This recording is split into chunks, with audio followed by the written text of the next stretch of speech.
Le Mexique est le berceau de civilisation parmi les plus brillantes de l'histoire de l'humanité.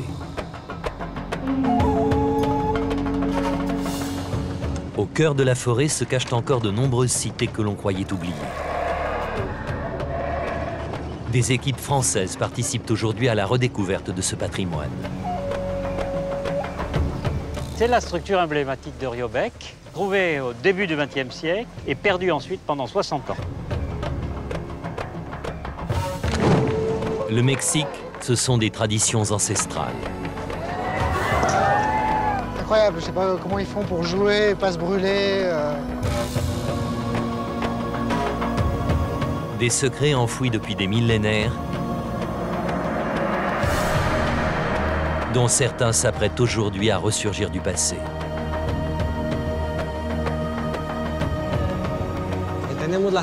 Nous avons la certitude que personne n'est entré dans ce lieu depuis au moins 1800 ans, quasiment 2000 ans.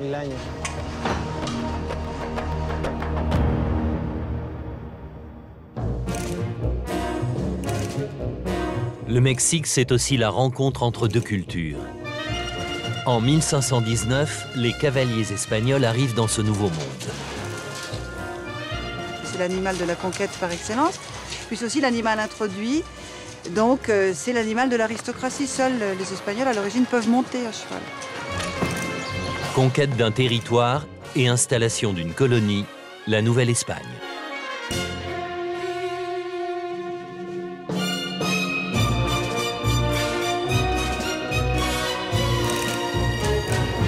La Nouvelle-Espagne transforme radicalement le paysage mexicain. Les villes coloniales se développent et avec elles les somptueuses églises chargées d'apporter la nouvelle religion aux peuples indiens.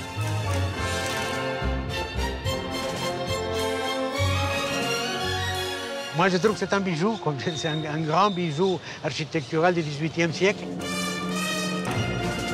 Le Mexique, c'est enfin un style artistique éblouissant, le baroque.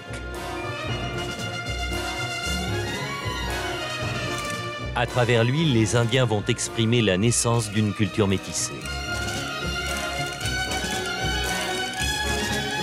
Ça représente un paradis de végétation, de pluie, d'abondance. Donc là, on pourrait dire qu'il s'éclate.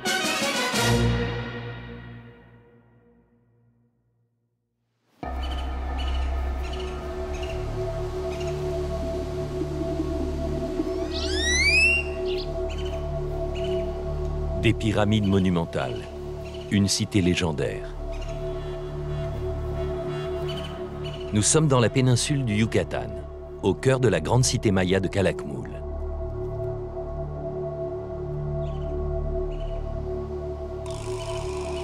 Pendant plus de 2000 ans, les Mayas ont rayonné sur le Mexique ancien.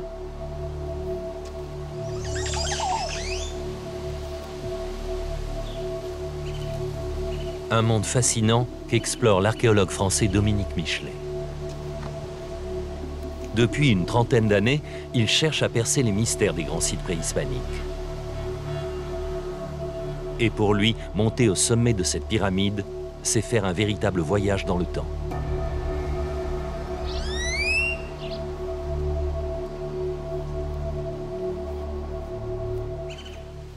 C'est exceptionnel là comme paysage. Oui, c'est tout à fait effectivement époustouflant, mais c'est faux, parce que c'est la forêt, c'était pas ça, c'était la ville. C'était une grande agglomération avec certainement nettement plus de 10 000 habitants et ça devait être très vivant avec des places partout, des grands espaces vides, toutes d'ailleurs colorées en rouge et toute une activité permanente. Et donc là, aujourd'hui, c'est la forêt et très peu de monde, très peu de vie. Donc c'est une image tout petit peu décalée quand même. La civilisation maya apparaît environ 1000 ans avant Jésus-Christ.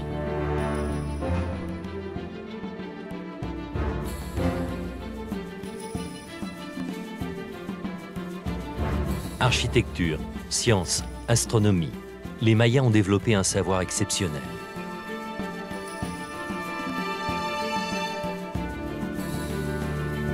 C'est aujourd'hui l'une des sociétés les plus étudiées du monde préhispanique. Mais dans l'histoire du Mexique ancien, les Mayas ne sont que l'une des pièces d'un puzzle considérable. Il y a eu énormément de civilisations, plus ou moins grandes, qui ont des points communs et des originalités, mais qui partagent des manières de vivre économiquement au jour le jour, des manières de penser, des manières de croire, des manières de célébrer et des manières de s'exprimer, mais chacun à sa façon. Pendant près de 30 siècles, ces sociétés se développent sans aucun contact avec le reste du monde. Maya, Aztèques, Olmèques, une mosaïque de civilisations unies par un patrimoine culturel commun.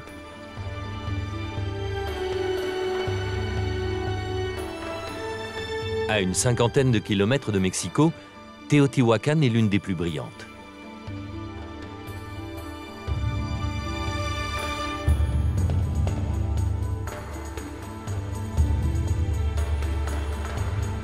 Teotihuacan, c'est le nom d'une civilisation, mais c'est aussi le nom de cette ville, fondée aux environs du 1er siècle avant Jésus-Christ.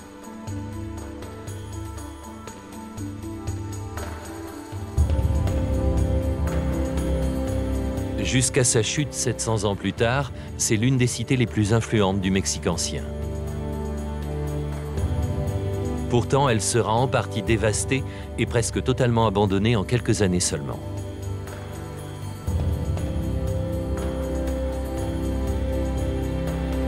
Pourquoi cette civilisation s'est-elle effondrée si brutalement? C'est la question que se posent aujourd'hui les archéologues qui fouillent le site.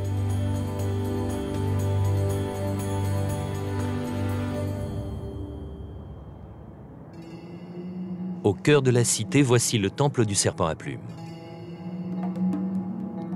Symbole de vie et de fertilité, le serpent à plumes est l'une des plus importantes divinités du monde préhispanique. Depuis quelques mois, une extraordinaire découverte a placé ce lieu sous très haute surveillance.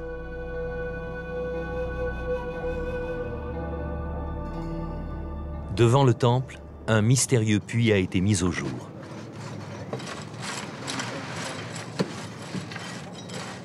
L'archéologue Sergio Gomez est en charge de son exploration. Hola, hola. Buenas tardes. Hola. ¿Cómo estás? Dominique. Aujourd'hui, Dominique Michelet vient se rendre compte par lui-même de l'ampleur de la découverte. Aquí ten cuidado porque es un tiro muy profundo, Sí, sí, muy claro. peligroso. Ajá. Entonces, lo que hemos estado... ¿Cuántos metros vas ahora? Ahorita hemos explorado solamente 9 metros. Es algo muy emocionante. C'est para quelque chose de nosotros très porque, émouvant pour nous, tenemos parce que nous avons la certeza de certitude que nadie ha personne n'est entrado entré a dans este ce lieu lugar depuis por lo près de menos desde 1800 ans, 1800 quasiment 2000 ans. casi 2000 años. Ujú. Et pour nous, c'est une énorme opportunité pour comprendre de nombreux aspects de la pensée et de la religion des habitants de Teotihuacan. De los antiguos teotihuacanos. Yo te la sostengo acá. Sergio Gomez a découvert l'entrée de ce puits en 2003. Mais il a fallu 7 ans pour réunir les finances et les experts avant de pouvoir débuter l'exploration. ¡Qué frescura! Es un congelador aquí. Hace mucho menos calor que arriba. Depuis le début des fouilles, des milliers d'ornements et de pierres semi-précieuses ont été trouvés au fond du puits. Et ici, chaque jour amène de nouvelles découvertes. Este es Esto es un- otro es fragmento otro de fragmento pizarra. de una cuenta, Una cuenta, plaquita. de una placa. Aquí, déjame dar.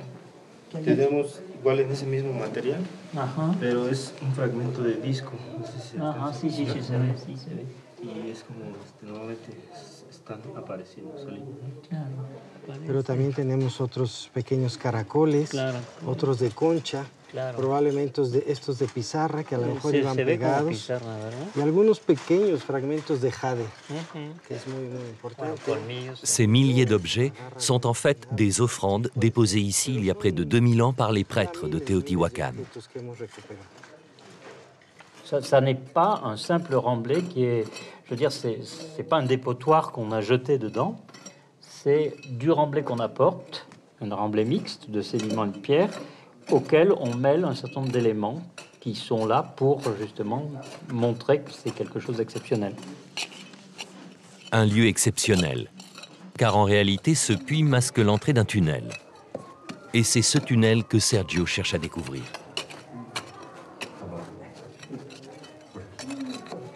Ahorita llevamos la profundidad hasta este nivel es 9 metros. 9, okay. Nos faltan 2 metros para localizar lo que sería el acceso que debe de estar hacia aquel lado. ¿Y el acceso tienes idea de su altura?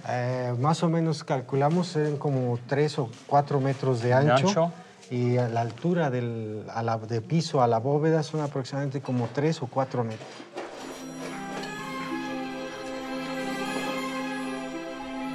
Pour en être sûr, Sergio a eu recours à des scanners et des radars ultra perfectionnés. Les informations recueillies lui ont permis d'élaborer des hypothèses que nous avons reconstituées en images de synthèse. Au fond du puits, l'entrée du tunnel, bouchée par un mur de pierre. Passé ce mur, 48 mètres de galerie, puis un second obstacle qu'il faudra franchir avant d'atteindre une ou plusieurs chambres funéraires. Un lieu sacré situé précisément sous le temple du serpent à plumes.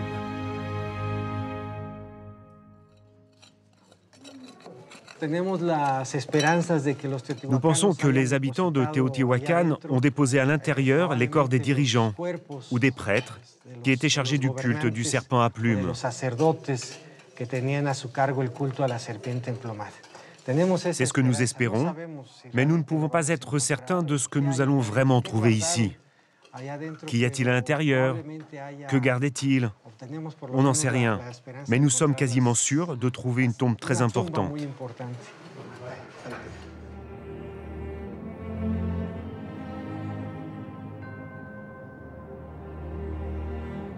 Depuis qu'on connaît Teotihuacan et qu'on a commencé à travailler sur ce site-là, on s'est toujours posé le problème de savoir comment une cité de cette importance-là, pour son époque surtout, on parle des premiers siècles de notre ère, 25 km², plus de 100 000 habitants, il n'y a pas d'équivalent au Nouveau Monde. C'est une des 5-6 plus grandes villes du monde à l'époque. Et comment toute cette chose-là était dirigée, au jour d'aujourd'hui, on n'est pas capable de trancher, donc il y a quelque chose à trouver. D'ores et déjà, les connaissances acquises depuis un siècle nous permettent de mieux comprendre l'organisation de la ville. Une cité majestueuse, édifiée selon des règles d'urbanisation très strictes. Un axe nord-sud qui mène à la pyramide de la Lune. Un axe est-ouest qui place la pyramide du Soleil dans la course de l'astre suprême.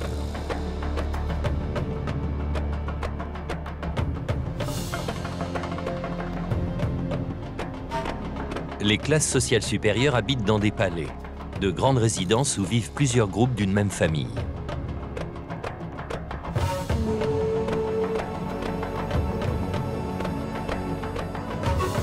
La maison s'organise autour du patio central, avec ses murs recouverts de grandes fresques.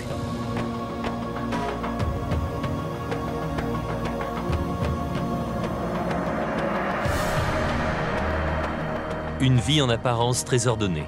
Et pourtant, à la fin du VIe siècle, la cité est en proie à une vive agitation et sera bientôt ravagée par les flammes.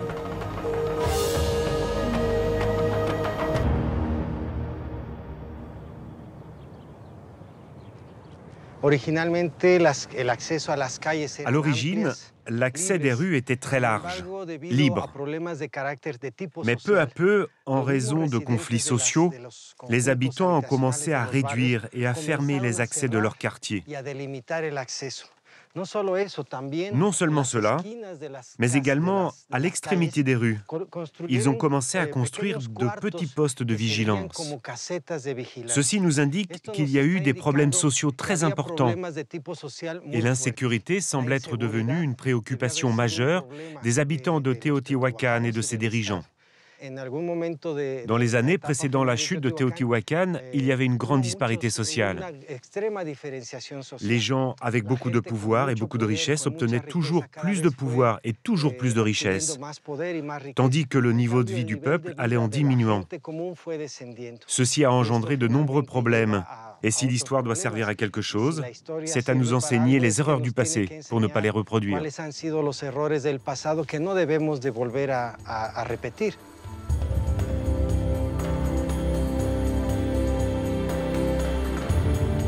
Au 7e siècle, l'élite de Teotihuacan est éliminée et la civilisation s'effondre.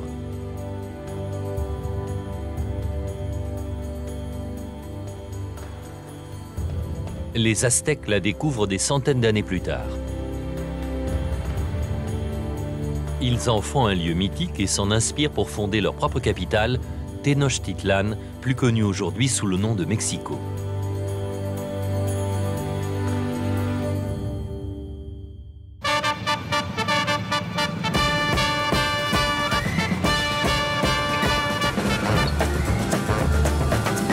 Hola, buenas tardes.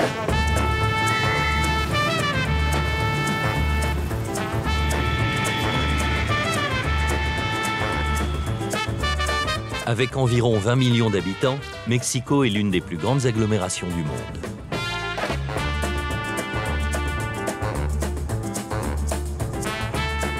Pollution, surpopulation, insécurité, la ville n'a pas toujours bonne réputation. Pourtant, derrière les clichés, se cache une cité à l'histoire étonnante.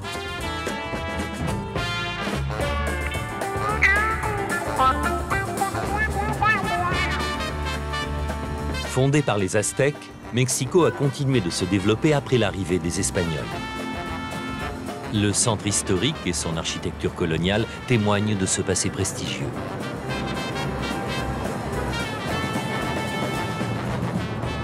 Et c'est ici, sur le Zócalo, la place centrale de Mexico, que tout a commencé. Le drapeau national est là pour le rappeler. Ce qui est absolument extraordinaire sur ce drapeau national, c'est qu'évidemment, il y a les 3 couleurs, mais il y a au centre ce dessin qui représente l'aigle posé sur un figuier de Barbarie, lequel pousse sur un rocher qui est au milieu de l'eau. Le figuier de Barbarie poussant sur un rocher au milieu de l'eau, c'est le nom même de Tenochtitlan, c'est la traduction en glyphe du nom de l'ancienne capitale aztèque. Et en plus, ce qui est intéressant aussi, c'est que l'aigle sur le figuier de Barbarie, c'est l'image de ce qui avait été prédit aux Aztèques pour désigner le lieu où ils devaient s'installer. Leur dieu Huitzilopochtli leur avait dit « Vous vous arrêterez dans votre grande pérégrination à l'endroit où vous verrez un aigle installé, posé sur un figuier de Barbarie, en train ou non de dévorer un serpent, ça c'est facultatif. » Et c'est exactement là où nous sommes, quoi, au cœur même de cette cité. Enfin, tout se rejoint, quoi. L'histoire est ininterrompue finalement.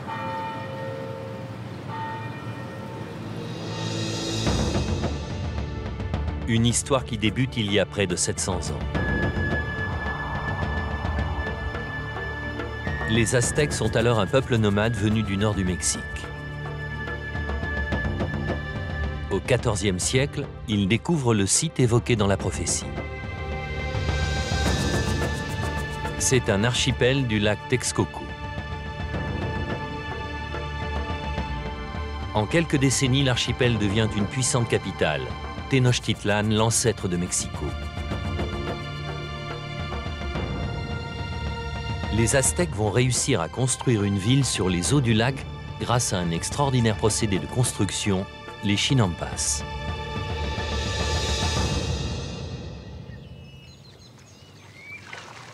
« 600 ans après, certaines de ces chinampas existent toujours.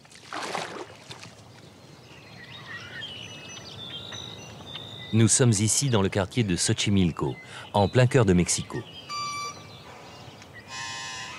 De aquí no se nota nada de la ciudad, ¿verdad? Casi no se ve. No.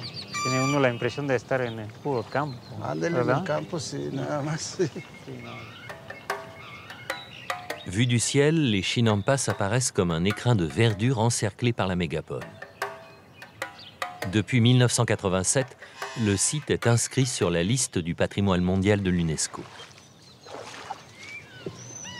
C'est un paysage un peu inattendu dans la région de Mexico. Oui, enfin c'est un paysage authentique, c'est un paysage original. C'est la ville qui a tout gommé, mais en réalité, tout le sud du bassin de Mexico, il y avait deux lacs qui étaient jointifs. Le lac de l'ouest, Xochimilco où nous sommes, et le lac de l'est, le lac de Chalco. C'était deux grandes étendues d'eau. Et dans ces étendues d'eau, il y avait des canaux avec des zones de culture, aussi bien dans l'un que dans l'autre. Et tout ça est effectivement le paysage original au moment de l'arrivée des Espagnols au XVIe siècle, et déjà depuis au moins 200 ans. Les Aztèques réalisent les chinampas à partir des sédiments récupérés au fond du lac. Ce terreau fertile est placé sur un matelas flottant composé de branches et de feuillages. Avec le poids, l'ensemble s'enfonce dans l'eau. Il ne reste alors qu'à le fixer avec une série de pieux. Les racines des arbres plantés pour l'occasion font le reste.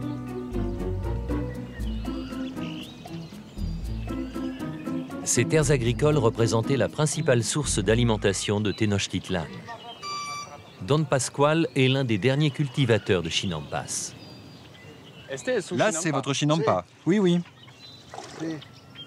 Depuis combien de temps? Oh, depuis que je suis enfant. J'ai toujours travaillé ici. Cela fait près de 50, 60 ans. Ici, nous cultivons les légumes, les fleurs. Nous cultivons le maïs, des céréales. Voilà ce que nous faisons ici. Et mes fils sont tous dans la vie active, alors Dieu seul sait quelle fin auront ces chinampas. Parce que nous allons mourir et nous ne verrons pas ce qui va arriver à ces terrains.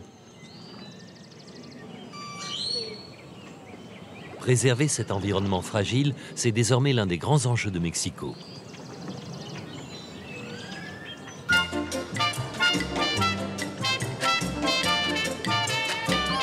Et justement, de l'autre côté des zones agricoles, les propriétaires de chinampas ont choisi de développer une toute autre activité.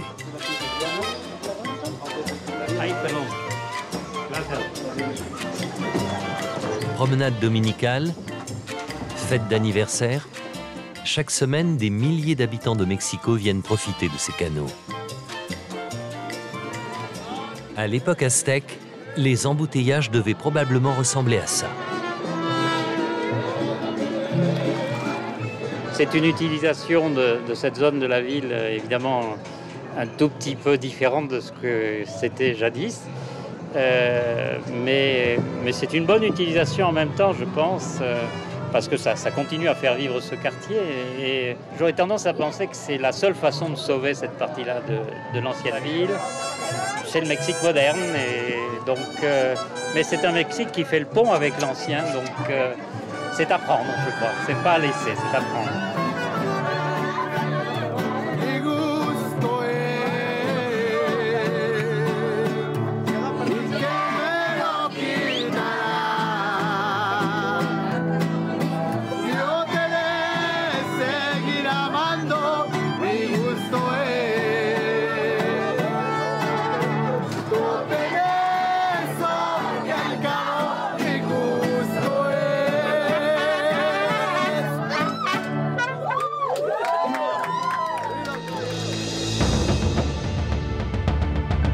Reconstituée en image de synthèse, la ville telle que les Espagnols la découvrent en 1519.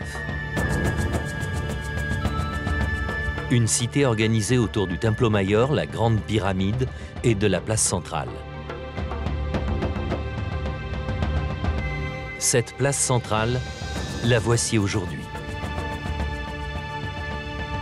Tous les édifices aztèques ont été rasés par les conquérants. Avec les pierres des pyramides, ils ont construit de nouveaux monuments, comme la cathédrale de Mexico. Mais alors que l'on croyait la cité aztèque entièrement disparue, en 1978, les vestiges du Templo Mayor ressurgissent du passé.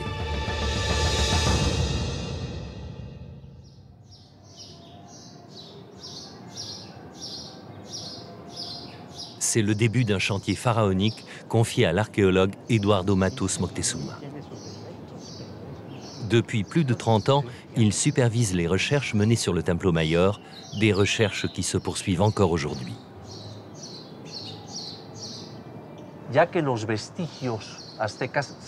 Étant donné que les vestiges se trouvent généralement sous la grande ville actuelle de Mexico, ça a été une opportunité unique d'entreprendre des fouilles. Je pense que les informations recueillies ont permis aux chercheurs de mieux connaître et de mieux comprendre de nombreux aspects de la vie des Aztèques.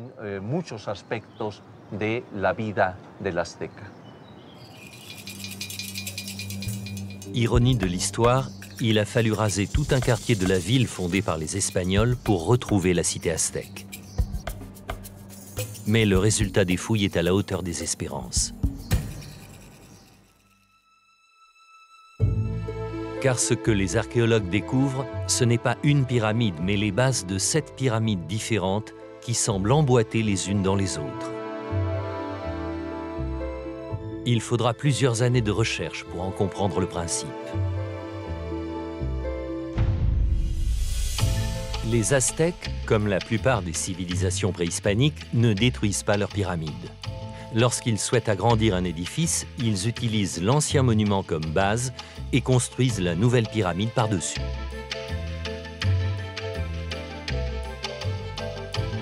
Un système de construction qui rappelle le principe des poupées russes. Au Templo Mayor, 7 pyramides ont ainsi été édifiées par les Aztèques.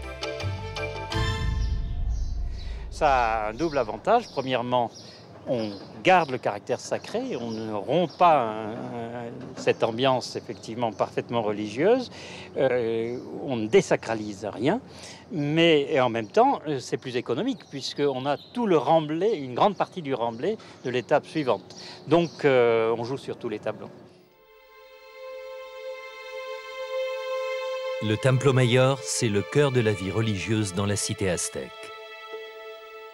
Au sommet se trouve une pierre très particulière, une pierre sacrée.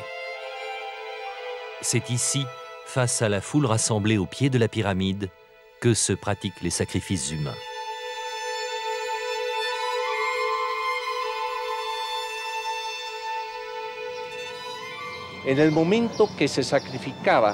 Lorsqu'un personnage était sacrifié en haut du temple, son corps était jeté dans les escaliers et tombé précisément sur cette sculpture qui représente la déesse démembrée, décapitée.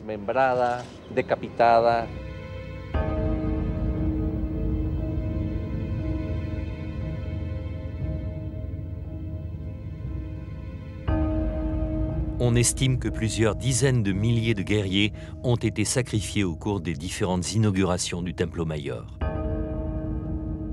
Le sacrifice, c'est l'acte religieux par excellence, celui par lequel l'humanité, finalement, supplie les forces surnaturelles qui nous entourent et qui gouvernent le monde de leur permettre de survivre.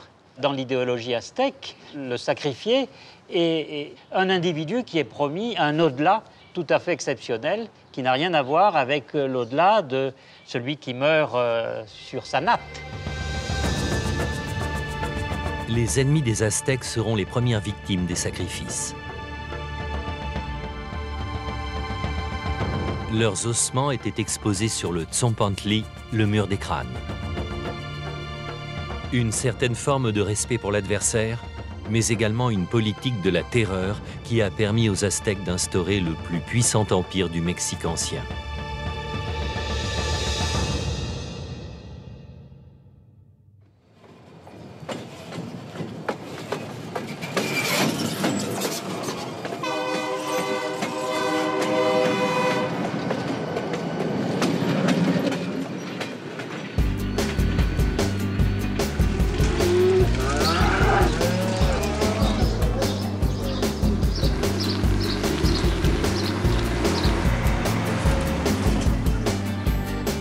Jusqu'à la conquête espagnole, les Aztèques ont dominé tous les peuples du Mexique.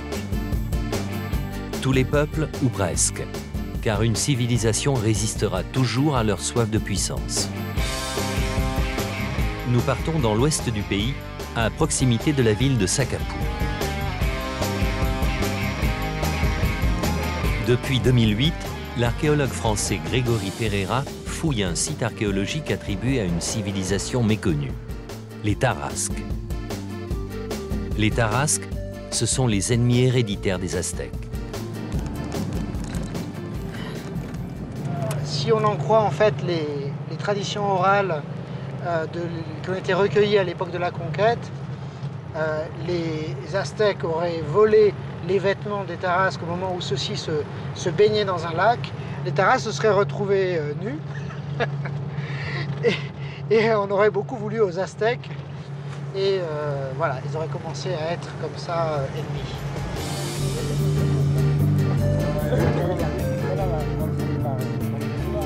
Au XIIIe siècle, les Tarasques s'installent dans cette région appelée Malpaís, le mauvais pays en espagnol. Un paysage lunaire, en réalité une coulée volcanique.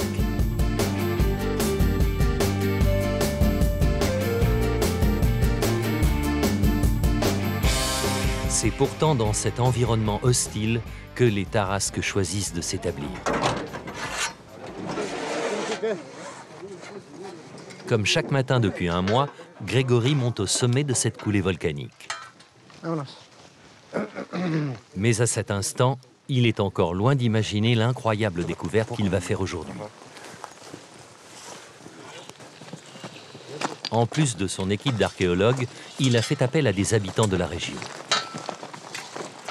Ces hommes sont des descendants des Tarasques, le peuple qui vivait ici il y a près de 800 ans. Car au XIIIe siècle, à cet endroit, s'élevait une ville entière avec ses quartiers, ses rues et ses pyramides.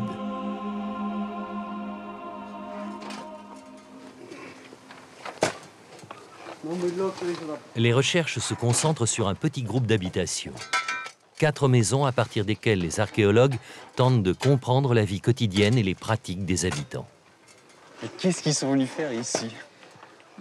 C'est une des questions à laquelle on essaie de répondre parce qu'effectivement, ils sont venus s'installer dans un des lieux les plus inhospitaliers de la région.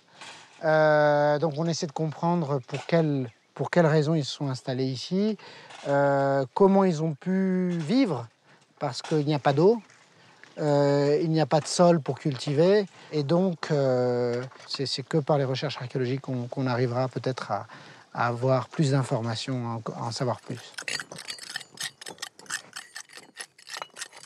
Autour de Grégory, une douzaine de scientifiques, et notamment l'archéologue Marion Forest. Cela fait 2 ans qu'elle se passionne pour la cité Tarasque. Un des problèmes principaux du site, c'est comment les gens qui habitaient ici stockaient leurs denrées alimentaires, par exemple, leurs ressources, parce que l'accès est difficile. Il fallait organiser la vie quotidienne et stocker des choses pour survivre. Donc on cherche ces espaces dans ces unités d'habitation.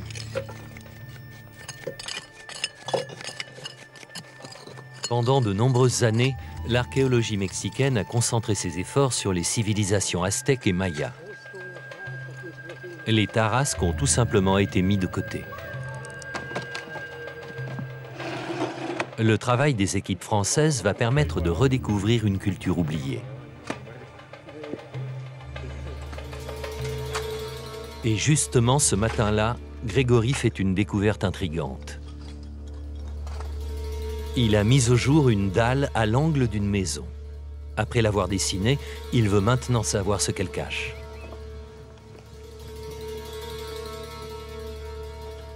Je vais essayer de le lever sans...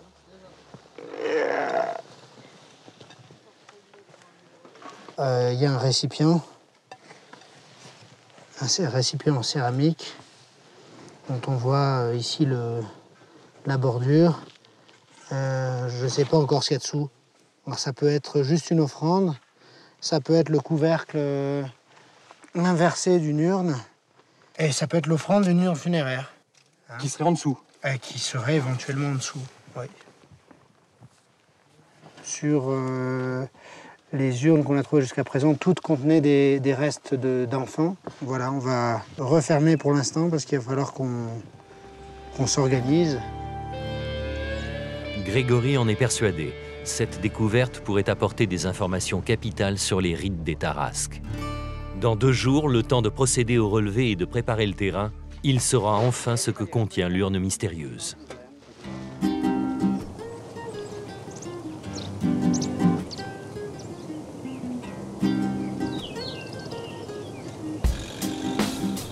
Mais la vie d'un chantier, ce sont aussi des moments de convivialité. Une pause qui commence par une drôle de récolte.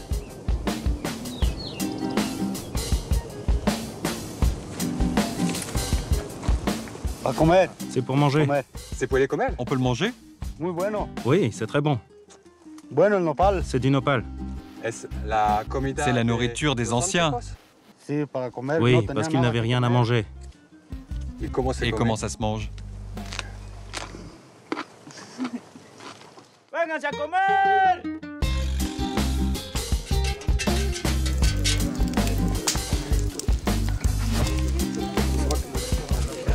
Sur le grill, tortillas, saucisses et bien entendu les feuilles de cactus.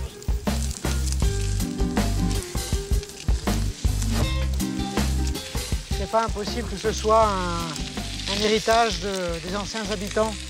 Ils aient planté ces cactus pour subvenir aussi, compléter leur alimentation. Et c'est un aliment riche.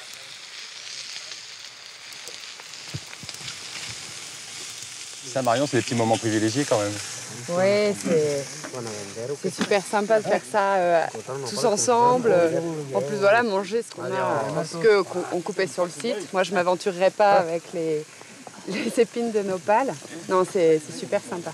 Ils connaissent tous les coins du site, donc ils nous aident aussi. Ils servent d'informateurs locaux. C'est des relais absolument indispensables à l'archéologie.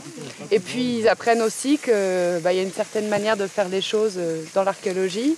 On apporte aussi du coup notre petit savoir-faire et pour eux c'est bien, je crois, et c'est une manière de sensibiliser tout le monde parce qu'on parle beaucoup ensuite entre eux quand ils rentrent chez eux. Donc tout le monde sait que les archéologues sont là et font les choses de cette manière-là. Donc oui, c'est bien. Et on passe de gens qui ne savent pas tellement ce qu'ils ont à côté de chez eux et à des gens qui sont sensibilisés à leur patrimoine et puis à la manière dont il faut le protéger aussi. C'est primordial. Hein. C'est important pour vous de travailler ici? Oui, surtout pour la reconnaissance de nos racines, de nos origines. Celle des Tarasques. Ils sont des nôtres. C'est très important. J'apprends beaucoup. Je travaille avec des archéologues depuis 1983 et j'ai beaucoup appris.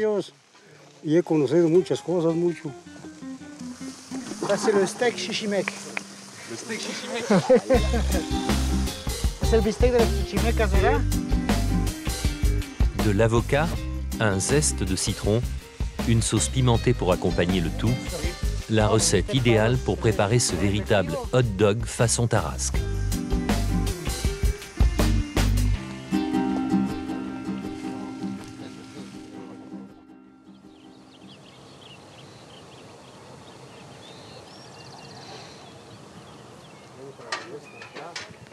Deux jours se sont écoulés depuis la découverte du mystérieux récipient. Gracias. Il a été photographié, puis nettoyé, et Grégory s'apprête maintenant à en explorer le contenu.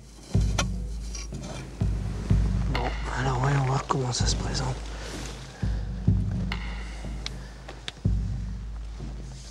C'est un moment délicat cette opération? Oui, c'est un moment délicat parce que effectivement, on ne sait pas dans quel état est la jarre à l'intérieur.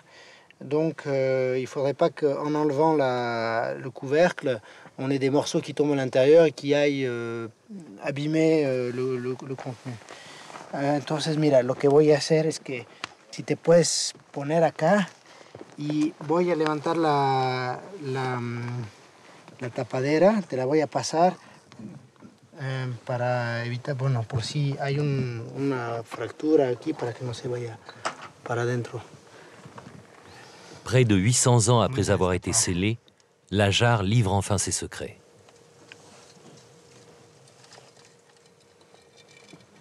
Órale. No manches. Está increíble. Wow, está increíble. Qu'est-ce que c'est?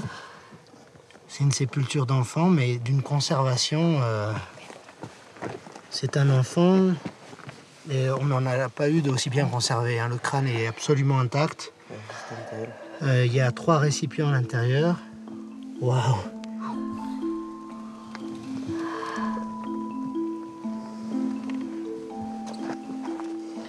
Et là, la jarre est intacte.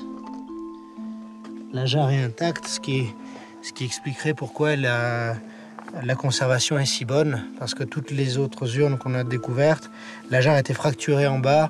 Et donc, il y a eu des infiltrations, des animaux qui ont pu pénétrer, etc. Alors que là, c'est un contexte complètement scellé depuis l'époque où elle a été mise en place. T'as vu ça? Viens voir ça. Oh, mon Dieu. La vache, c'est... Oh là. C'est incroyable. T'as vu ça? Ah, j'ai jamais vu un truc pareil. Non, hein. non. J'ai jamais vu un truc pareil. Là, c'est vraiment... Et je pense que cette sépulture va nous aider à comprendre les autres au niveau de la position des ossements, parce que les autres étaient très abîmés. Donc on avait des portions seulement du squelette qui étaient conservées, on n'avait pas le crâne ou très peu d'éléments. Et cette sépulture va nous aider vraiment à reconstituer les pratiques funéraires des autres urnes. A ver, pasen a ver. Si. Ya lo he. Non, c'est génial parce qu'on a ce qui nous intéresse en archéologie, c'est la répétition. On ne cherche pas l'exceptionnel, on cherche la répétition. C'est-à-dire on cherche à retrouver les mentalités des gens. Pas ce qu'ils font forcément de manière anecdotique, mais ce qu'ils font, ce que leur culture les amène à faire de manière répétitive. Et donc c'est ça qui est intéressant, c'est que là, on commence à avoir, dans chaque maison, on a des urnes, on a des configurations, on va pouvoir à partir de là commencer à échafauder un peu des hypothèses, après qu'il faut vérifier, etc. Mais ça c'est ça qui est intéressant. Mucho cuidado. Enterrer les morts dans les maisons est un rite très répandu dans le monde préhispanique. Mais d'ordinaire, ce sont les chefs de lignage qui sont ainsi honorés. Sitôt la fouille terminée, Grégory tentera de comprendre pourquoi les Tarasques ont choisi de réserver cet honneur à leurs enfants. D'ici là, les archéologues vont mettre le contenu de l'urne à l'abri des pillages avant de quitter le site.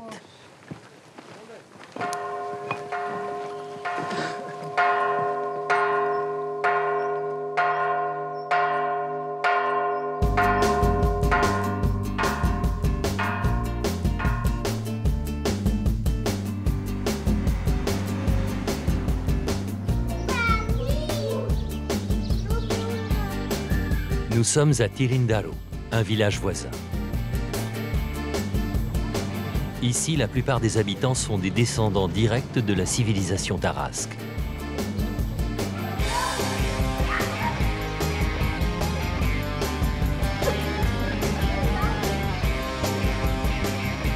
Ce soir, le village organise une partie de jeu de balle, l'une des plus anciennes traditions préhispaniques. Grégory et son équipe ont été invités à y assister.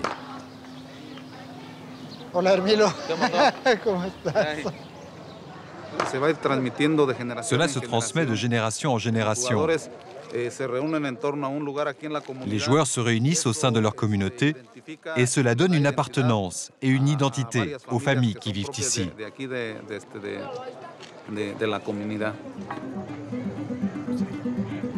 Le jeu pratiqué par les Tarasques est spectaculaire.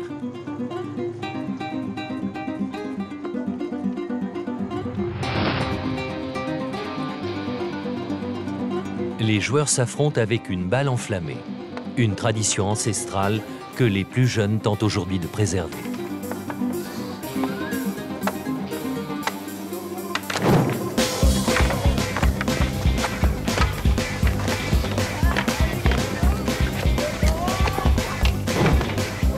Le risque est omniprésent. Que l'on soit joueur ou public, il ne faut jamais quitter la balle des yeux.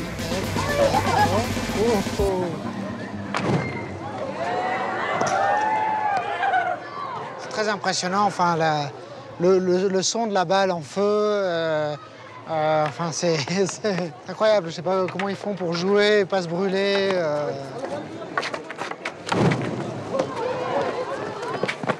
Mais bien plus qu'un simple divertissement, le jeu de balle est avant tout un rite pratiqué par toutes les civilisations préhispaniques.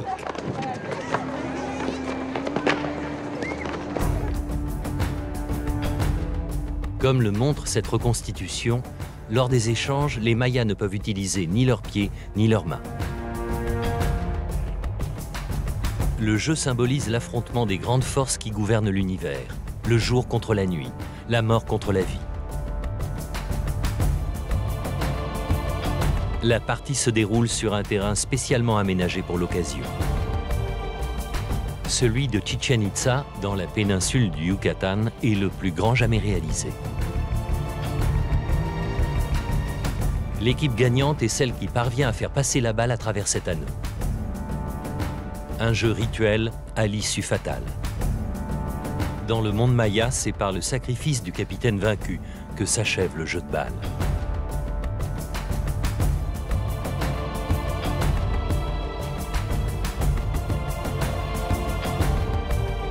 Honorer les grandes forces de l'univers, apprendre à les connaître, une préoccupation majeure à Chichén Itzá. Dans cette cité mythique, l'architecture est au service de la science et de la connaissance. L'observatoire en est une brillante illustration.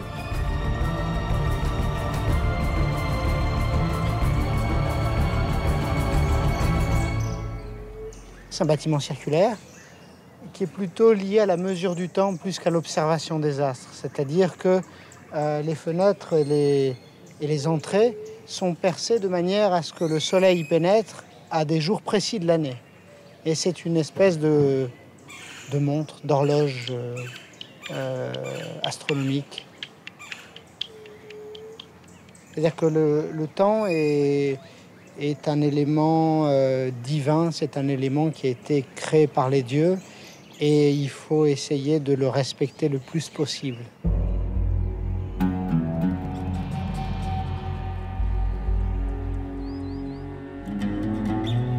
Ces connaissances trouvent à Chichén Itzá des applications monumentales.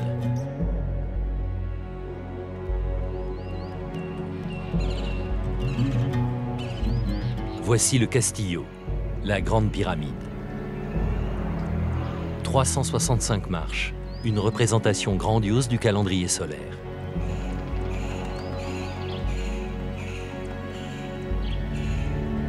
Un savoir accumulé par les Mayas pendant plus de 2000 ans qui trouve son apogée ici même, à Chichén Itzá. On est encore loin d'avoir compris tout ce qui s'est passé ici à Chichén Itzá. Et, probablement plusieurs vies d'archéologues seront nécessaires pour percer les mystères de Chichén Itzá.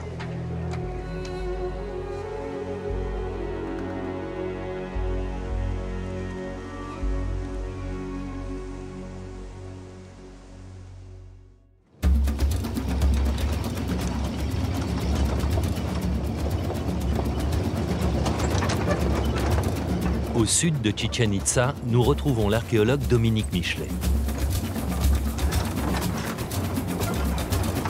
Depuis 10 ans, il explore l'un des sites les plus intrigants du monde maya.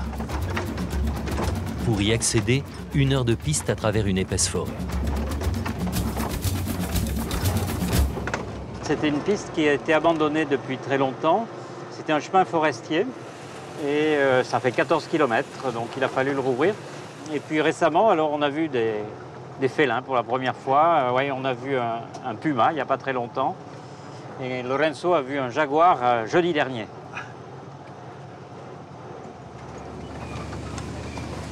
Au bout de cette piste, la cité perdue de Riobec.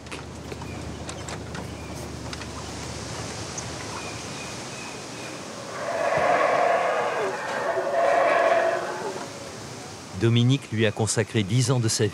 Et aujourd'hui, c'est l'une des dernières fois qu'il vient ici.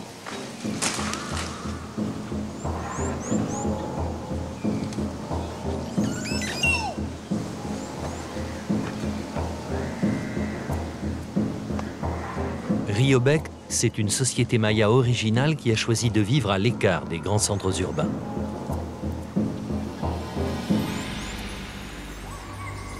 Le site a été restauré par les équipes françaises et dans quelques jours, il sera officiellement remis aux autorités mexicaines. C'est la structure emblématique de Riobec, trouvée au début du XXe siècle, publiée dans une thèse en 1913 et perdue ensuite pendant 60 ans. Tout le monde a cherché à la retrouver et jusqu'à 1973, personne n'a remis la main dessus. Elle était isolée dans la forêt. Les gens sont passés certainement très près et ne l'ont pas revue. L'organisation de Riobec est très différente de tout ce que l'on connaît des grandes cités mayas. Ici, pas de pyramide, mais des décors en forme de pyramide. De faux escaliers qui conduisent à de faux temples auxquels personne ne peut accéder.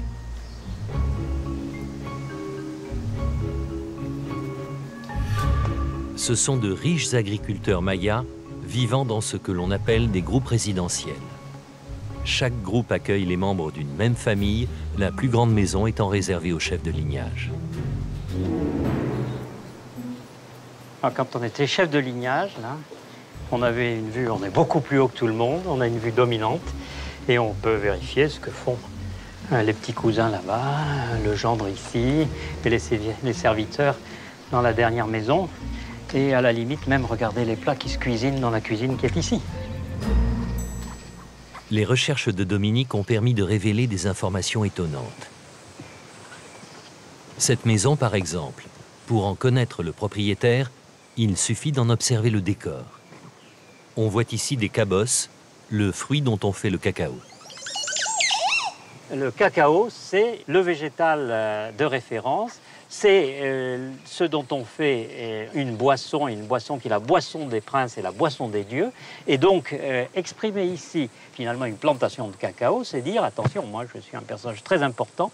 Peut-être que je possède une plantation de cacao. Peut-être que, tout simplement, je suis admis à consommer le cacao parce que je suis noble et que je suis quelqu'un d'important.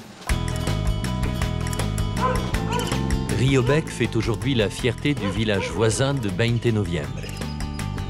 Il a été créé il y a une cinquantaine d'années pour accueillir une importante communauté maya. C'est là que les équipes françaises ont partagé avec la population 10 ans de découverte, qui s'achèvent aujourd'hui par l'inauguration d'un musée.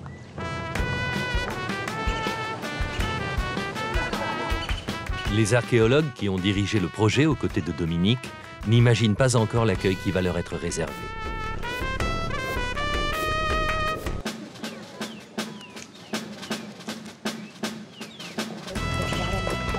Première grande émotion, le gouverneur de l'État du Campeche en personne a tenu à faire le déplacement. Dominique, don Fernando, igual, muchas gracias por haber venido hasta acá. Gracias a usted. No, para todo, ¿no? Sí, pues me da mucho gusto verte por aquí. Hace casi 10 años inició un proyecto de trabajo y de restauración de uno de los elementos más trascendentes del patrimonio de nuestra cultura maya. Han ganado por sus aportaciones científicas el derecho de ser considerados hermanos nuestros y desde luego pertenecientes a esta cultura de la que tanto nos sentimos profundamente orgullosos. Yo les pido de verdad que con un gran cariño le expresemos y le demos un gran aplauso a Dominique, a Charlotte, a ese gran equipo que tanto queremos.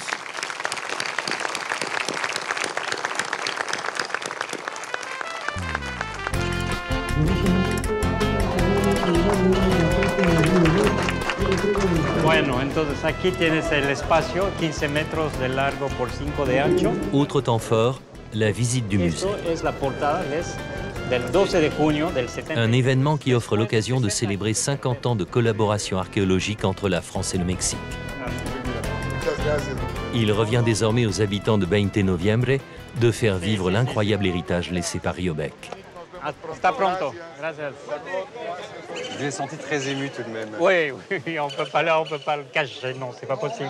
Non, mais c'était une bonne chose. Bon, vous voilà, avez été... c'est une page qui se tourne et puis il va falloir inventer d'autres choses là maintenant.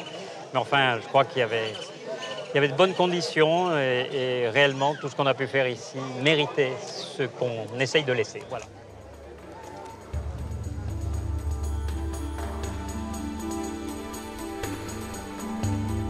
L'héritage des civilisations préhispaniques est unique au monde. Elles ont inventé des formes d'organisation sociale et politique originales dont témoigne un exceptionnel patrimoine architectural.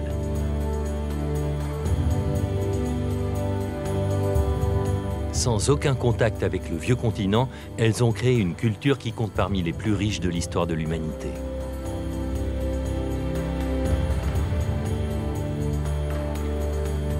Près de 3000 ans de civilisation qui vont pourtant être balayés en quelques années seulement.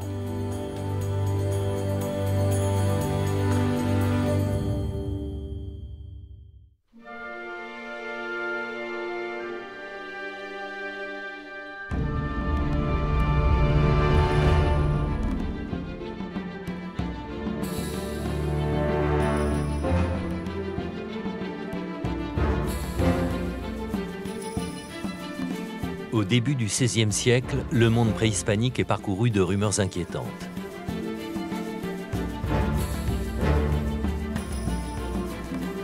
Des embarcations inconnues ont été aperçues le long des côtes. En 1519, 11 navires abordent le Mexique à proximité de l'actuelle Veracruz.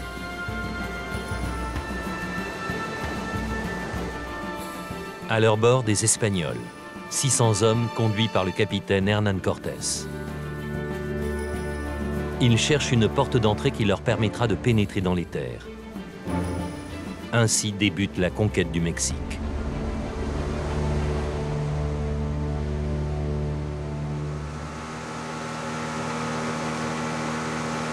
Cette porte d'entrée, c'est la rivière Huitzilapan, un lieu bien connu de l'historienne Nadine Belligan. Depuis plus de 20 ans, elle étudie le passé colonial du pays. Ça devait être très impressionnant pour les Indiens de voir débarquer toute cette équipée. Ah oui, très très impressionnant. D'abord, ils n'avaient jamais vu d'embarcation aussi grande. Ce sont des caravelles ou des caracs qui quand même peuvent contenir une quarantaine de personnes. Ils n'avaient jamais vu de chevaux.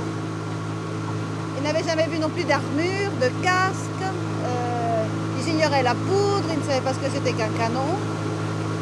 Et quand ils voyaient les hommes monter sur leurs chevaux, ils avaient le sentiment que c'était un seul être indissociable. Donc tout ça pour eux, c'était très étonnant. Même les chiens, les gros molosses qu'avaient les Espagnols, ils ne les avaient jamais vus.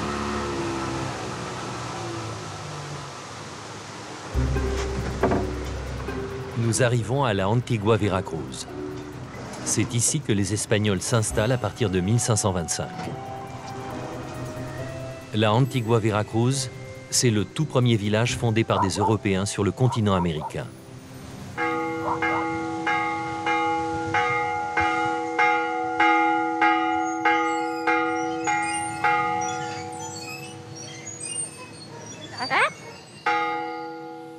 Aujourd'hui, la fierté du village, c'est cette maison, appelée la Casa de Cortés.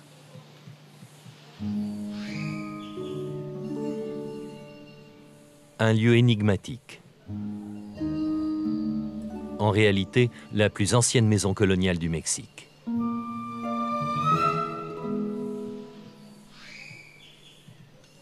Depuis quelques mois, elle est au cœur d'un important projet de restauration dirigé par un ami de Nadine, l'architecte Flavio Salamanca. Bonjour Nadine, Bonjour, comment ça va? Ça vas-tu? me fait un grand plaisir de te revoir. Ça se passe bien? Ça se passe bien?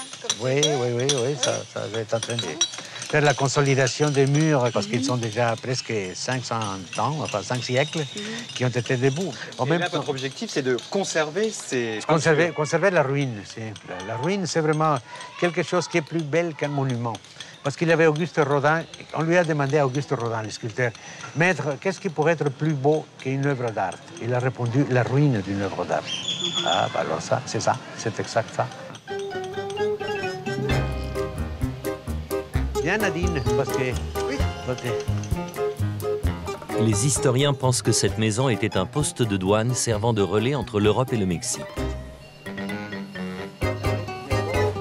Sa particularité, elle est en partie construite avec des briques. À l'époque, c'était la première fois qu'un tel matériau était utilisé au Mexique. Et c'est le lieu des premières fois en fait, c'est une première maison, première utilisation de la brique. Oui, puis on peut dire aussi première invasion par un arbre américain d'une maison espagnole. L'arbre, ça se met dessus du mur, et sur les côtés, ils descendent les racines. Alors ça les soutient. Donc si on les enlève, les murs tombent. Oui, les murs tombent, certainement. C'est très fibreux, donc ça s'incruste dans les fissures et ça consolide les fissures. En septembre 2010, un violent ouragan a brisé une partie des arbres et a fragilisé la maison. Pour Flavio, ce chantier de restauration est désormais une priorité. Et en la matière, il n'en est pas à son coup d'essai. Il y a quelques années, Flavio a travaillé sur cet autre bâtiment emblématique du village, la chapelle du Rosaire. C'est les systèmes constructifs qui sont amenés les Espagnols, que par la première fois, ils ont fait la voûte couverte. Et les Indiens de l'époque, ils ne connaissaient pas cette façon de construire. Alors quand ils ont vu les dômes, ils ont vu que c'était costaud, que c'était tout ça, ils ont été vraiment enchantés, très étonnés. Mais cette chapelle, c'est avant tout un symbole. C'est en effet la première église de tout le continent américain. Hernán Cortés avait un but ici. Il était assez stupéfait de découvrir tous ces temples où il y avait des traces évidentes de sacrifices humains. Donc il a commencé par une grande éradication, par faire une grande table rase de toutes les idolâtries et les temples qui étaient aux alentours. Et pour marquer, si vous voulez, la présence de l'Espagne, donc d'un peuple chrétien catholique en Amérique, il a fait construire cette chapelle. Donc Veracruz, ça veut dire ça. On implante la croix. On implante la vraie croix, on apporte la vraie foi. À l'intérieur, la décoration est modeste. De simples murs peints, ils ont été restaurés par Flavio, qui leur a redonné leur couleur d'origine. Sur le mur, un crucifix a été accroché, une image pourtant interdite à l'époque de la conquête. On ne fait pas de crucifix, on ne garde que le symbole de la croix. C'est le symbole du martyr. Mais on ne représente pas le Christ sur la croix. Ça, c'est beaucoup plus tardif.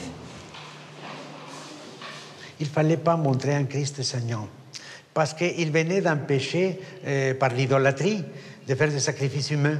Alors il ne pouvait pas leur dire non, il faut interdire les sacrifices humains. Et de l'autre côté, il promulguait un Christ qui était plein de sang. En tout cas ici, c'est le point de départ finalement. Disons que c'est le point de départ, mais c'est surtout en quelque sorte un banc d'essai.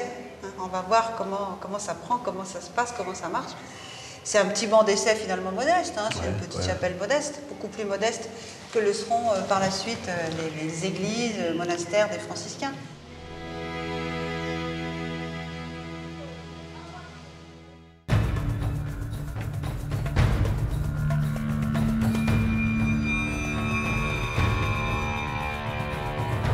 Mais avant d'évangéliser le pays, Cortés doit le soumettre par les armes.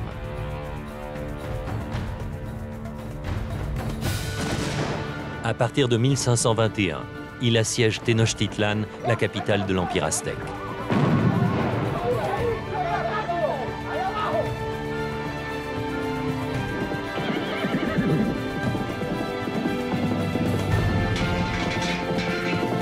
Le combat est inégal. En quelques semaines, la ville tombe aux mains des Espagnols.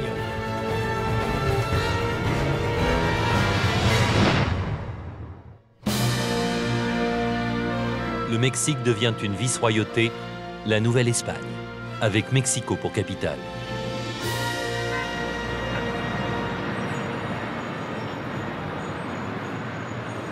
Aujourd'hui, la ville moderne est l'un des symboles les plus emblématiques de la conquête.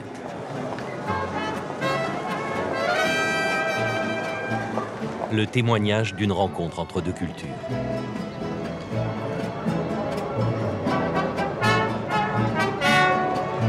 Voilà pourquoi son histoire est racontée sur les murs du Palais national, au cœur même de Mexico.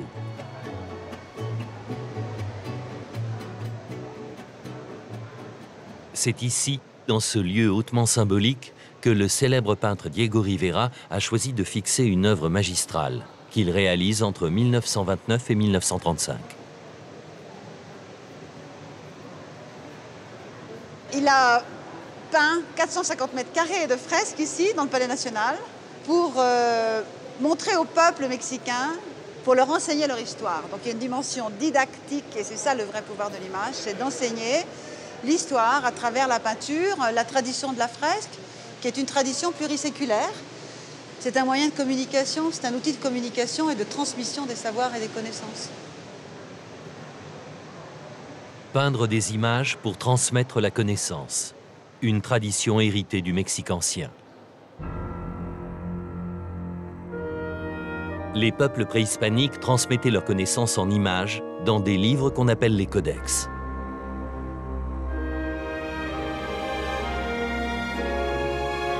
Réalisés avec de larges bandes de papier ou de peau, ces manuscrits fascinants ont presque tous été détruits. Alors Cortés voyait dans les livres des Indiens des images du diable et il a fait brûler, en 1524, il a fait réaliser le plus grand auto-da-fé jamais réalisé et il a fait brûler tous les livres, les codex, les généalogies, les cartes dont disposaient les Indiens. Il détruit des images et donc il veut détruire une culture. Oui, parce qu'il y a les codex, mais il y a aussi les idoles, les temples, tout est mis à bas, rasé, c'est la politique de la table rase. Et du reste, Rivera, d'une certaine manière, ressuscite, redonne vie à la culture de l'image à travers ces fresques qu'il dit aux Mexicains d'aujourd'hui. Voilà, les Espagnols ont fait cela, ça c'est votre histoire. Hein? Parce qu'on vous a volé votre histoire par les images en 1521, au moment de la conquête, là, c'est une manière de la leur rendre. En 5 ans, la quasi-totalité des territoires qui composaient l'Empire aztèque est sous domination espagnole.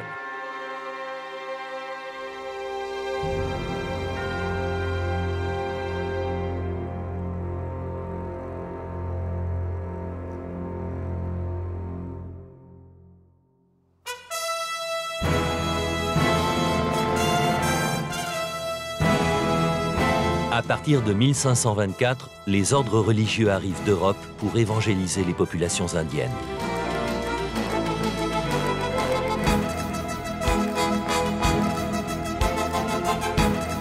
Dans tout le pays, ils vont construire de nouveaux lieux de culte.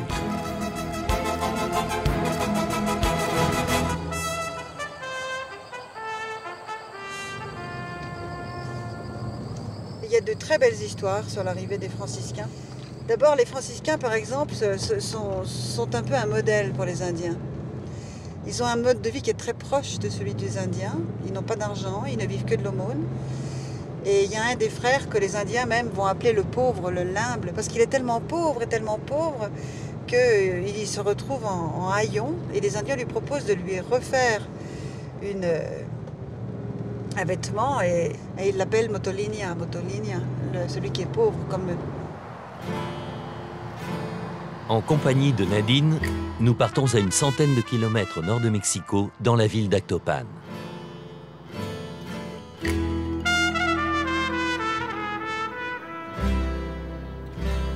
Ici, vers le milieu du XVIe siècle, les religieux érigent un monastère. Sa principale caractéristique, c'est cette chapelle ouverte, un lieu spécialement consacré à l'évangélisation des populations indigènes. Il faut que ce soit monumental, impressionnant, il faut que ça attire, que les places soient dégagées, donc que ce soit un lieu qui attire les populations indiennes. Il faut leur donner aussi l'espace pour qu'ils viennent là. Il faut leur donner l'équivalent, en quelque sorte, des sanctuaires qu'ils ont dû abandonner.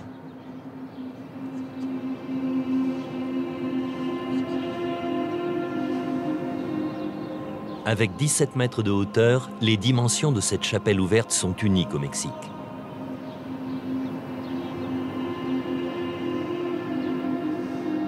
Au mur, de grandes fresques représentant quelques-uns des épisodes de la Bible. Ici, par exemple, Adam et Ève. Ou encore le déluge et l'arche de Noé.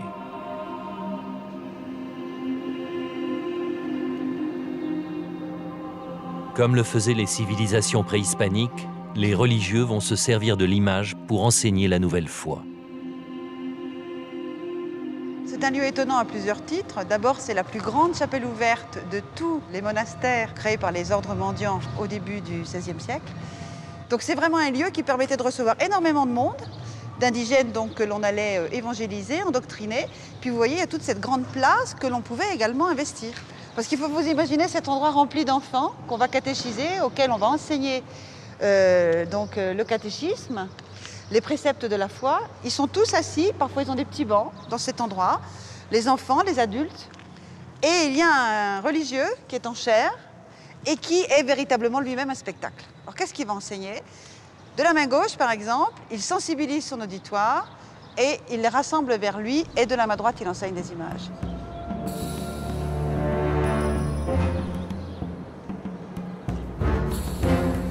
Et ce qui est montré va terrifier les Indiens. Sur le mur de gauche, une vision de l'enfer avec les terribles supplices promis à ceux qui restent attachés aux anciennes pratiques.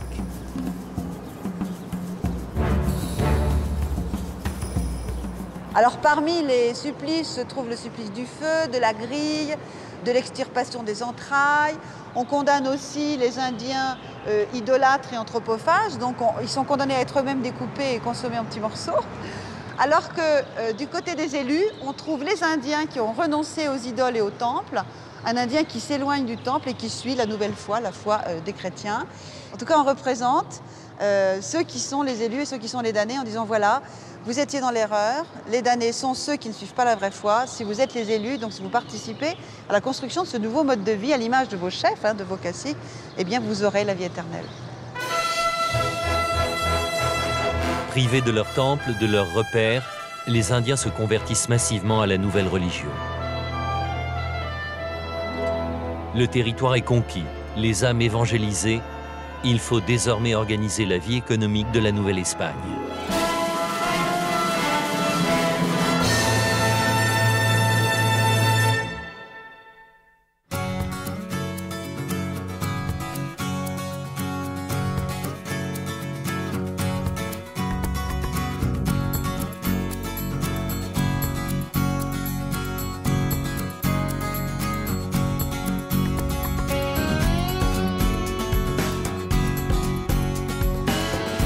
En compagnie de Nadine, nous poursuivons notre route dans les grands espaces mexicains. Nous partons à proximité de la ville de Lagos de Moreno.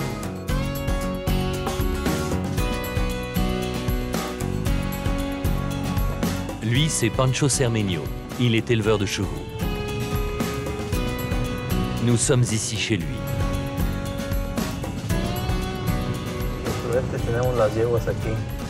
Aquí tiene la yeguada, la Satalusa. ¿Cuántas yeguas tienes aquí? Son 25 yeguas. Son bellísimas.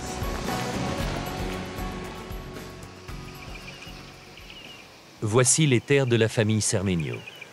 Un immense domaine d'environ 2500 hectares dédié à l'élevage. Et au cœur de ce domaine, une demeure exceptionnelle.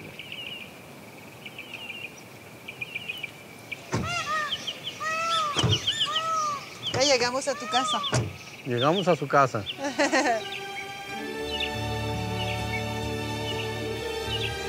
La maison de Pancho est une authentique hacienda mexicaine, conservée quasiment intacte depuis sa fondation au début du XVIIe siècle. Pancho a grandi dans cette maison et aujourd'hui il se bat pour entretenir et préserver ce véritable trésor. A la casa. Ese es tu taller. Es el taller donde se fabrican las cosas que hacemos aquí. De cuero. El patio central de la casa. A mi abuela le gustaban mucho los árboles frutales. Sí.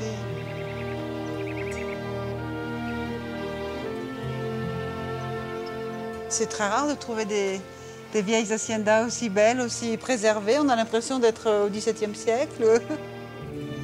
L'histoire des haciendas débute au lendemain de la conquête, lorsque le roi d'Espagne récompense ses meilleurs soldats en leur offrant de vastes domaines.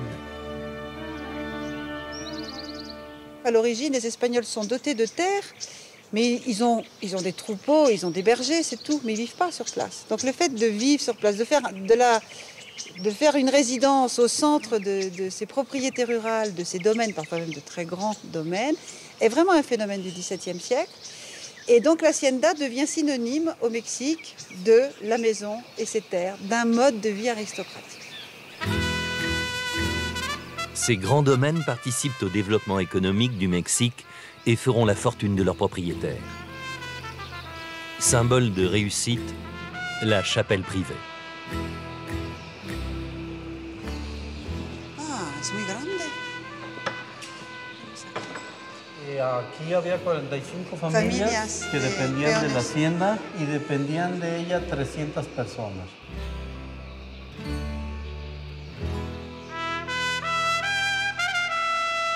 Les riches familles de la Nouvelle-Espagne font de leurs haciendas de véritables villages.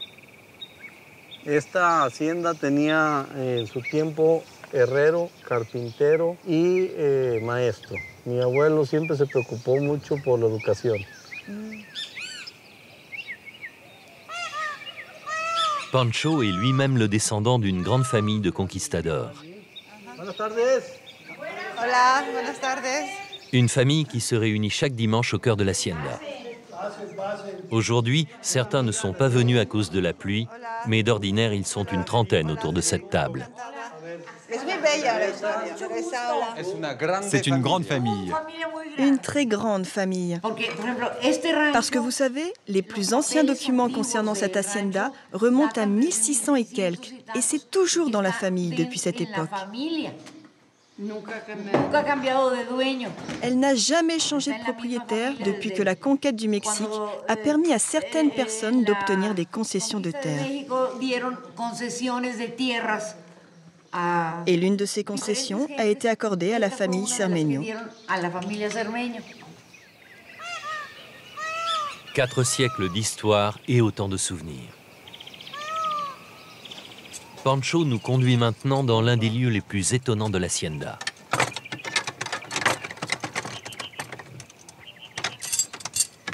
Vamos al rebozo. Sí.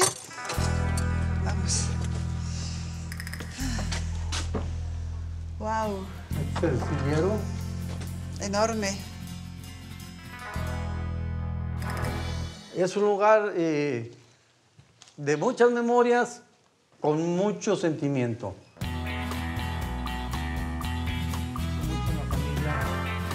Aujourd'hui, c'est la sellerie, mais sur les murs, la grande saga familiale des Cermeño se raconte.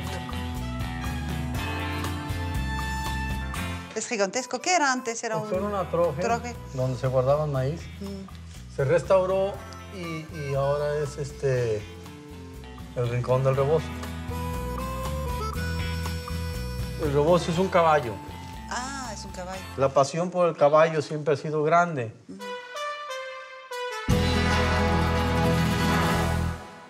Ils ont conservé l'hacienda depuis le XVIIe siècle, donc c'est vraiment un lieu exceptionnel.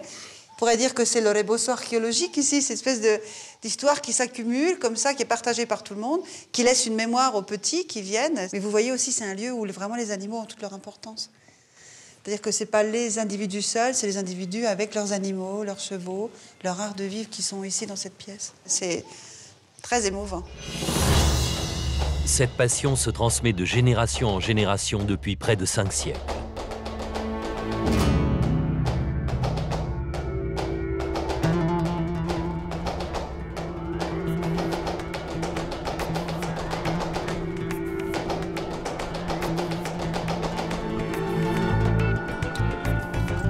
Ces cavaliers sont des héritiers des charros, les hommes chargés de garder le bétail au temps de la Nouvelle-Espagne.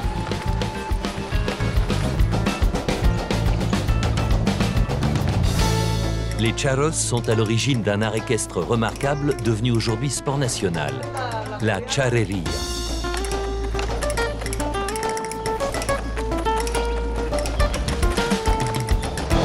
La compétition comporte 9 épreuves au cours desquelles les charros démontrent leur qualité de cavalier, leur talent de dresseur ou encore leur habileté au lasso.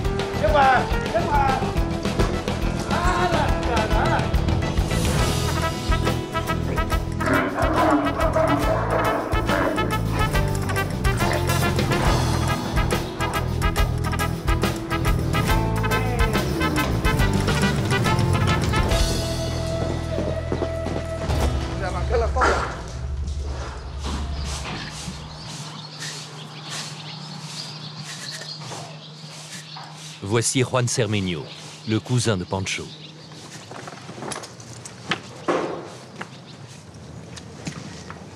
Il entraîne les chevaux pour les compétitions de charrería. C'est également un grand champion.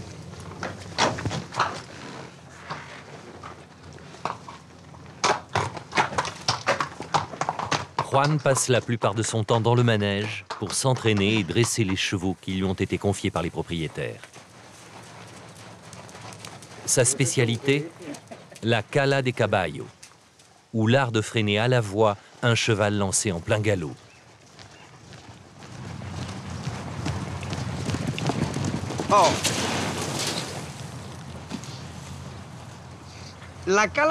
À l'origine, la cala de caballo se pratiquait entre les patrons de ranch, les grands propriétaires, afin de prouver lequel possédait le meilleur cheval. Le mien fait des tours comme ça, le mien comme ça. C'est une démonstration pour montrer qui dirigeait le mieux sa monture. Et aujourd'hui, c'est devenu un sport de compétition. Il faut environ 3 ans pour dresser un cheval et pour le diriger avec un seul doigt. La façon de tenir les rênes est très particulière pour nous autres les charros. Nous dirigeons les rênes avec le poing serré, soit à hauteur du nœud, soit en les tenant de cette manière-là, mais jamais avec les deux mains. Les deux rênes doivent être réunies dans une seule main, et le cheval doit obéir et tourner en même temps que tu tiens les deux rênes ensemble.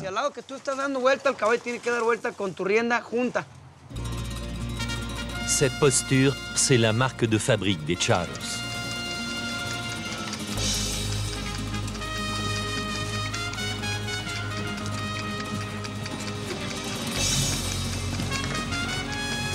Mais s'ils tiennent les rênes d'une seule main, c'est uniquement pour pouvoir de l'autre manipuler un accessoire indispensable, le lasso.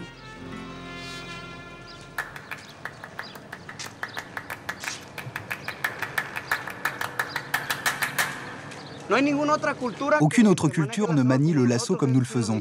C'est ce qui nous distingue le plus. Dans beaucoup de cultures, on conduit les chevaux, on s'occupe des troupeaux et on utilise le lasso comme chez les gauchos par exemple. Mais ils ne maîtrisent pas le lasso comme nous. C'est ce qui nous distingue le plus des autres cultures. Aujourd'hui, les haciendas comme celle de la famille Cermeño ont pratiquement disparu.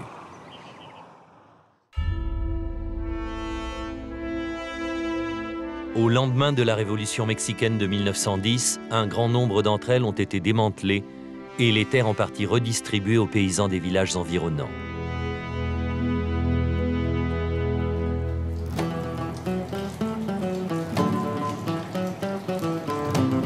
La plupart de ces magnifiques propriétés sont aujourd'hui reconverties en hôtels de luxe.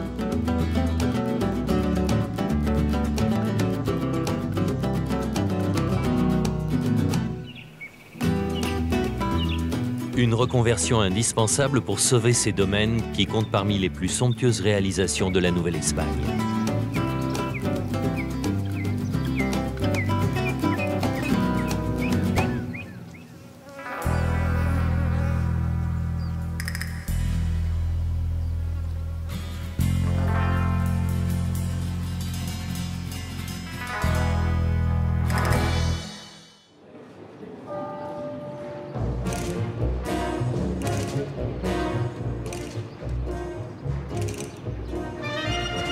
À environ 300 km des terres de la famille Cermeño, la ville de Zacatecas. Elle est réputée pour ses mines d'argent qui ont fait la fortune de la Nouvelle-Espagne.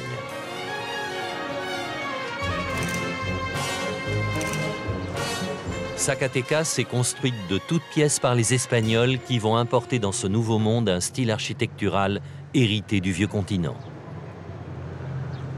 Les couleurs sont belles, il y a une belle harmonie de jaune, de rose, d'ocre. On est vraiment dans un univers complètement espagnol où on reproduit les modes de vie sur les places, à l'extérieur, dans les palais, avec les cours intérieures, etc. Et on est donc dans un monde, oui, c'est l'Espagne. On est en Espagne.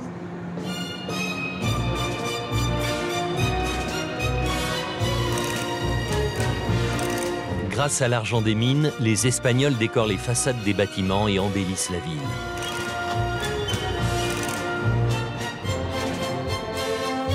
Les plus riches se montrent généreux avec l'Église. Une générosité qui permet l'apparition au début du XVIIe siècle d'une nouvelle forme artistique, l'art baroque.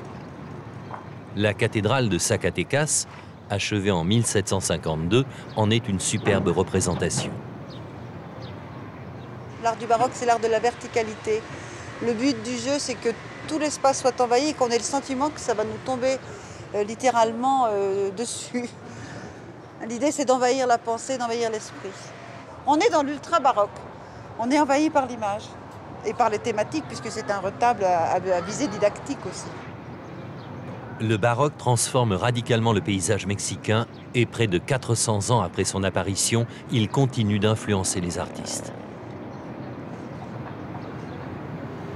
La ville de Zacatecas a justement invité l'un d'entre eux à exposer à côté de la cathédrale. Javier Marín est l'un des sculpteurs les plus doués de sa génération. C'est impressionnant, là. Ah oui, c'est énorme. Un visage gigantesque en bronze, finalement assez baroque lui aussi, même si c'est de la sculpture contemporaine. Ça, c'est baroque. Bah finalement, oui. Pourquoi? Parce que ça part dans tous les sens, parce que c'est exubérant, parce que les formes sont des volutes, etc., enchevêtrées les unes dans les autres. Donc ça a un aspect, oui, baroque. Ça va très bien avec la cathédrale de Zacatecas. Es bellísimo, ¿verdad? Sí. ¿Te gusta? Sí, nada más estoy esperando que le quiten el plástico para verle la boquita. Está casi lista. Sí, tiene labios muy gruesos. Muy gruesos y la forma de la boca que recuerda mucho la escultura olmeca. Muy sensual. Les Olmecs, la plus ancienne civilisation préhispanique, est l'une des sources d'inspiration de l'artiste. Mon travail a à voir avec mon environnement quotidien. Je pars de ce qui m'arrive tous les jours, en ce moment en 2010. Si ça évoque certaines époques du passé, c'est parce qu'il y a forcément un peu de cet héritage en nous.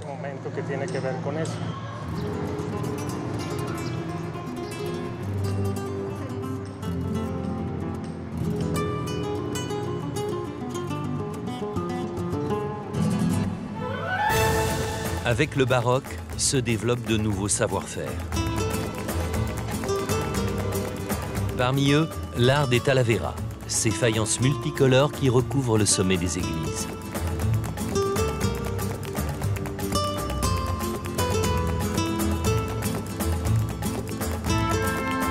Nous partons à Puebla, l'une des plus belles cités du Mexique. La ville est célèbre pour ses églises baroques.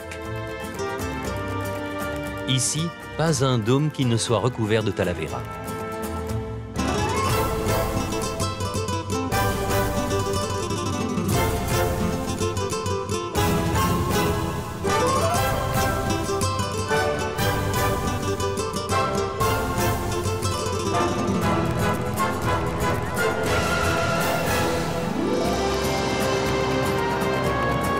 Puebla, c'est l'histoire d'une utopie.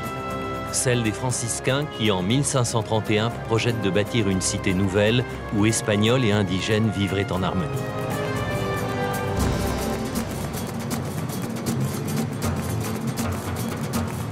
L'utopie fait long feu, mais la ville se développe rapidement. Les arts et la culture y sont florissants. C'est à Puebla que l'art des talaveras a connu ses plus belles réalisations. Un savoir-faire unique, détenu par une poignée d'initiés. Pour les trouver, il faut pousser la porte de l'un des derniers ateliers de talavera de la ville. Nous y retrouvons l'architecte Flavio Salamanca. Il vient chercher ici les talaveras dont il a besoin pour son futur chantier. Qu'est-ce que vous en pensez, Flavio? Moi, ce que je pense, c'est que c'est très bien. Enfin, c'est très adéquat du point de vue de la qualité. Moi, je vois que c'est vraiment du costaud. C'était ce que j'ai demandé, c'est de faire de la même épaisseur. À moi, il me convient très bien, cette épaisseur-là. parce que c'est plus résistant, n'est-ce pas? Et heureusement, ici, on trouve qu'on peut la fabriquer avec les mêmes méthodes qu'on avait auparavant et tout ça, parce que c'est vraiment un patrimoine, je dirais, non? Adelante, adelante, pásalo. Angélica Moreno est celle qui a créé cet atelier. Son histoire, c'est un peu un conte de fées. Elle est secrétaire quand elle se passionne pour les talavera. Il y a une vingtaine d'années, elle décide d'en apprendre la fabrication, étape par étape. Donc ici, c'est le préparateur qui reçoit les pièces en terre cuite. Il les nettoie, il enlève la poussière et là, il vernit les céramiques.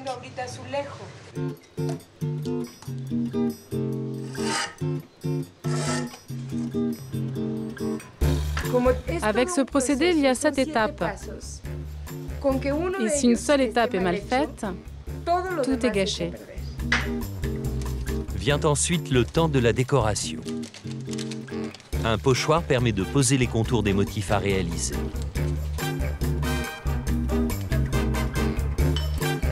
Angélica a ouvert son propre atelier en 1995. Aujourd'hui, c'est une référence. La base de son succès, le respect des techniques originales. Mais quand il faut faire 4000 pièces comme ça, bah alors c'est quand même du boulot, hein. C'est ça le problème. Mais le plus étonnant, ce sont les couleurs. Des pigments d'origine minérale.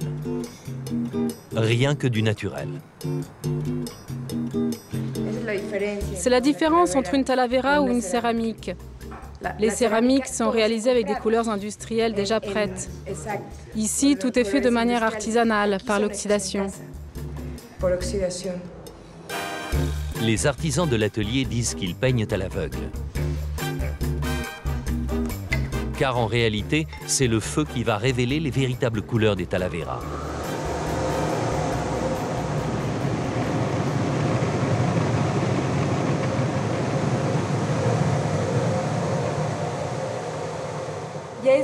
C'est le seul lieu au Mexique où l'on suit rigoureusement le procédé.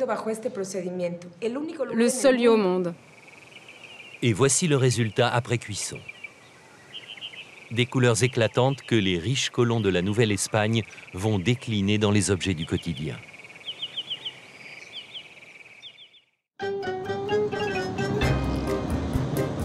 Direction Veracruz, où l'architecte Flavio Salamanca doit rejoindre son grand chantier de restauration. Comme toute la culture venue d'Europe, c'est par le port de Veracruz que les talaveras arrivent au Mexique. La cathédrale en témoigne, le dôme est recouvert des célèbres faïences.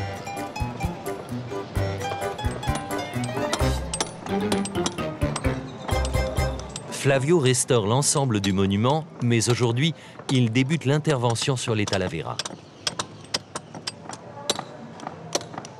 Ils sont en train d'enlever ce qui était la partie plus ancienne, parce qu'il faut le refaire tout. La coupole, il faut faire le revêtement tout complet, avec un dessin qui soit exactement celui qu'il y avait auparavant, il y a 250 ans. Et ça, c'est l'original? Ça, c'est l'original, oui, celle-ci, c'est l'original. Et celle-ci, c'est quelque chose qu'on l'a mis après, parce que certainement, il a dû de l'humidité ici, alors tout s'est séparé, alors il a fallu remettre, mais ils n'ont plus trouvé la même exactement.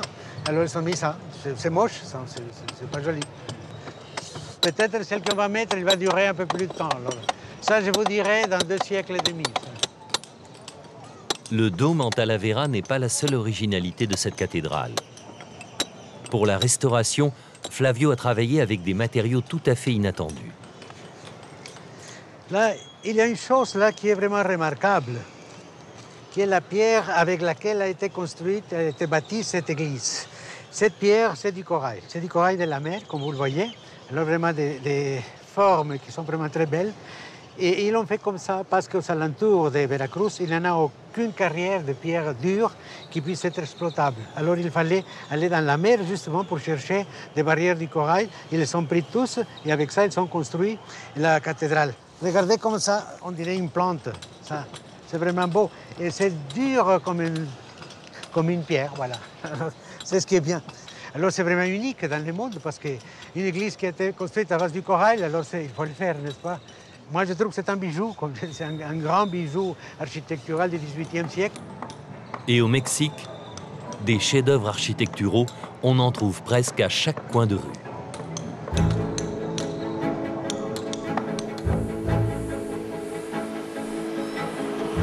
Pour la dernière étape de ce périple mexicain, nous rejoignons l'historienne Nadine Belligan sur la route des plus belles églises du Mexique. Ici, même dans les villages les plus modestes, elles impressionnent par leur richesse.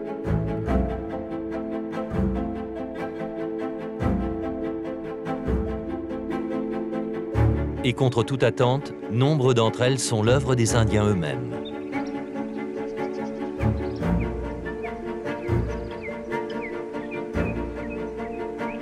Au XVIIIe siècle, alors que la Nouvelle-Espagne vit ses dernières heures, il s'empare de l'art baroque et crée des édifices hors du commun.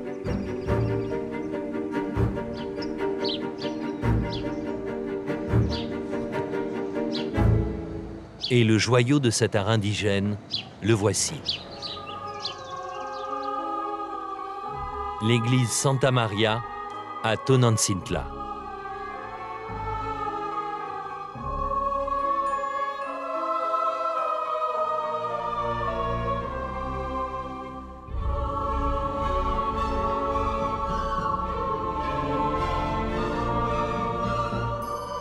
Tout l'espace est complètement peint, envahi. C'est un jardin polychrome, un cosmos plastique. Qu'est-ce que ça représente exactement? Alors justement, ça représente un paradis. Ça représente le paradis indigène qu'on appelle le Tlalocan, donc le paradis de Tlaloc, un paradis de végétation, de pluie, d'abondance. Bon, là, l'évangélisation est passée. L'art baroque a fait ses preuves dans les églises espagnoles et créoles. Et les Indiens s'approprient ce savoir-faire, cet art, et redécouvrent, ressuscitent toute leur vision à eux de ce qu'est leur paradis. Donc là, on pourrait dire qu'ils s'éclatent. Un paradis de stucs peuplé d'angelots. De ces figures naïves, surgit tout l'ancien monde. Là où on voit évidemment que c'est un art indigène, c'est dans les motifs qui sont représentés. D'abord les fruits. Par exemple, sur cette colonne, on représente successivement des piments, du maïs, des représentations de bananes, donc des fruits essentiellement indigènes, le maïs étant ici l'élément dominant. Et surtout, ce qui est très émouvant ici, c'est que tous ces petits personnages qui sont représentés sont bien des personnages indigènes. Donc ici, on a toute la preuve de la foi, de la dévotion des fidèles indiens vraiment complètement christianisés et qui se représentent eux-mêmes. Enfoui sous le tumulte de la conquête, l'héritage indigène revient à la lumière.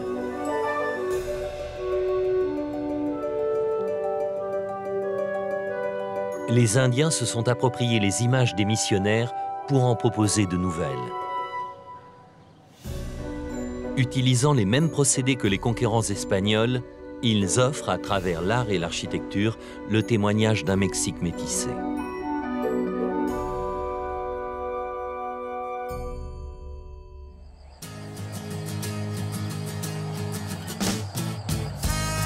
En 1810, le Mexique s'affranchit de la couronne espagnole et accède à l'indépendance. Depuis, le pays se construit une identité aux multiples influences. Un chemin long et complexe. Mais après 2 siècles d'existence, la République mexicaine reste un jeune État riche de près de 3000 ans de civilisation.